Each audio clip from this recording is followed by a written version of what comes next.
to understand because why is Turkey being accused of putting African unity at risk? And we know at this point in time there is a scramble for Africa. Egypt has got its own interest in Africa.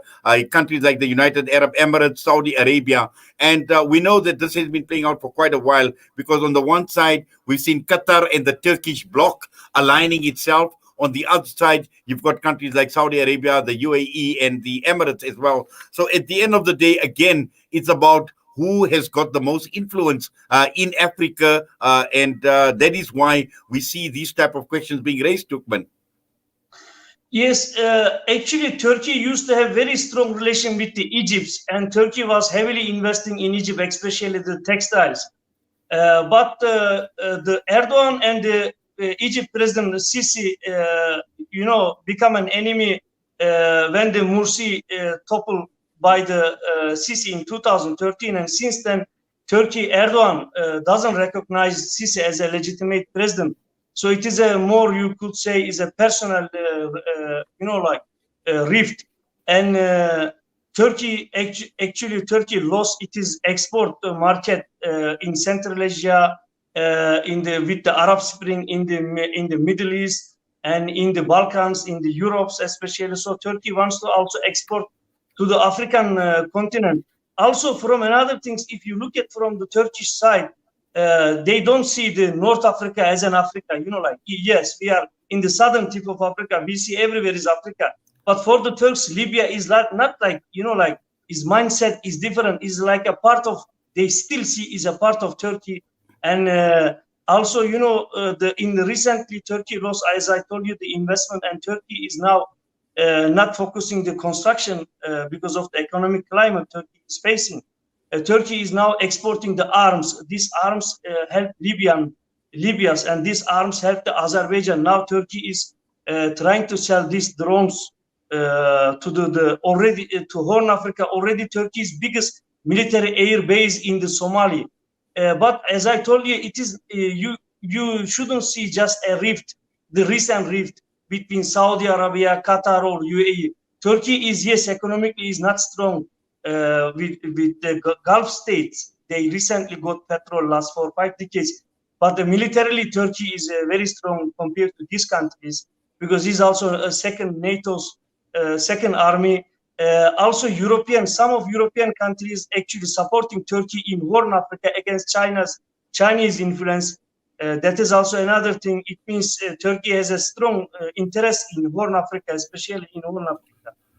Exactly. And I think, for Turkey, this is very important. And I notice, Turkmen, you've stressed, North Africa, Turkey does not look at it as Africa. And we know next month, the month of Rajab, will be setting in. And we're looking at 100 years since the fall of the Khilafah, since the fall of the Uthmani Khilafah. So this is very, very profound. This is very important as far as Turkey is concerned, because this is what we know, that, the Muslim world, the entire Muslim world, whether it was Africa, whether it was the Balkans, or whether it was the Middle East, the entire Muslim world was ruled from Turkey at some point in time. And that is why Turkey still maintains that interest in all these countries. Yes, you are right. Turkey is, since Turgut Özal, we used to have the pious religious president, and he was prime minister. He passed away in 1993. He was also, re-established Turkish identity and the religion during 80s and early 90s. Then Turkey started African opening in 1998, and then Turkey used to have only 12 embassies in Africa in the early 2000, but now 45, almost 45 embassies. But you should also know, if you say Turkey is not one Turkey, because Turkey have ultra-nationalists. Ottoman was a Balkan state. Turkey has Islamists. Turkey has just center rights. Is very, is divided society. And but when it comes to Libya and operation to surrounding Azerbaijan, the Turks are become united. Only very pro-Westerns are opposing. very small groups, but all are, they say, these lands stolen from Turkey after the First World War. So we have the communities there. We were there in 500 years. So as I told you, Turkey is looking this Horn Africa and the MENA region is not just an Africa. Is they say is a part of Turkic and Islamic world. Even you go to Somali now, you can see the many channels, water channels is left from Ottoman.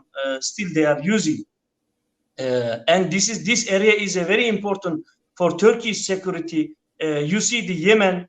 In Turkey, Turkish lost 1 million soldiers between 1850 to 900 during this 50 years to protect the Kaaba and to protect the sea routes. So this area and the Israel is there, the Greece is there, Egypt is now become with the Israel and become with the Greece. Turkey has to protect it is a Mediterranean. Cyprus, half of Cyprus is belong to Turkey. So this is very important region. Also, Balkans are very important for Turkey, and the Caucasus. I explained you.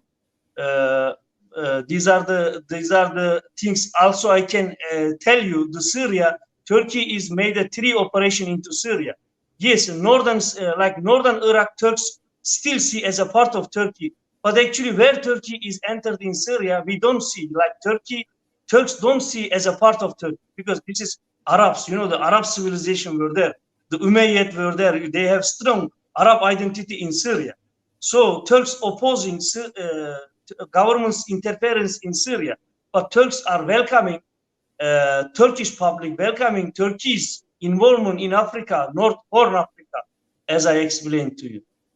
Well, Turkmen, very, very interesting discussion. And what I actually like is, looking at the historical significance of what is happening and how the historical significance is actually playing out in terms of what we see happening around us at this point in time. And, you've done it so well. You've articulated it very, very well. And you've explained it just to give us a better understanding as far as Turkey is concerned and not just look at what is happening right now. But for that, we thank you. We say Jazakallah to you for your time with us here on Salam Media this morning. We wish you all the best, inshallah. Assalamu alaikum wa rahmatullahi wa barakatuh.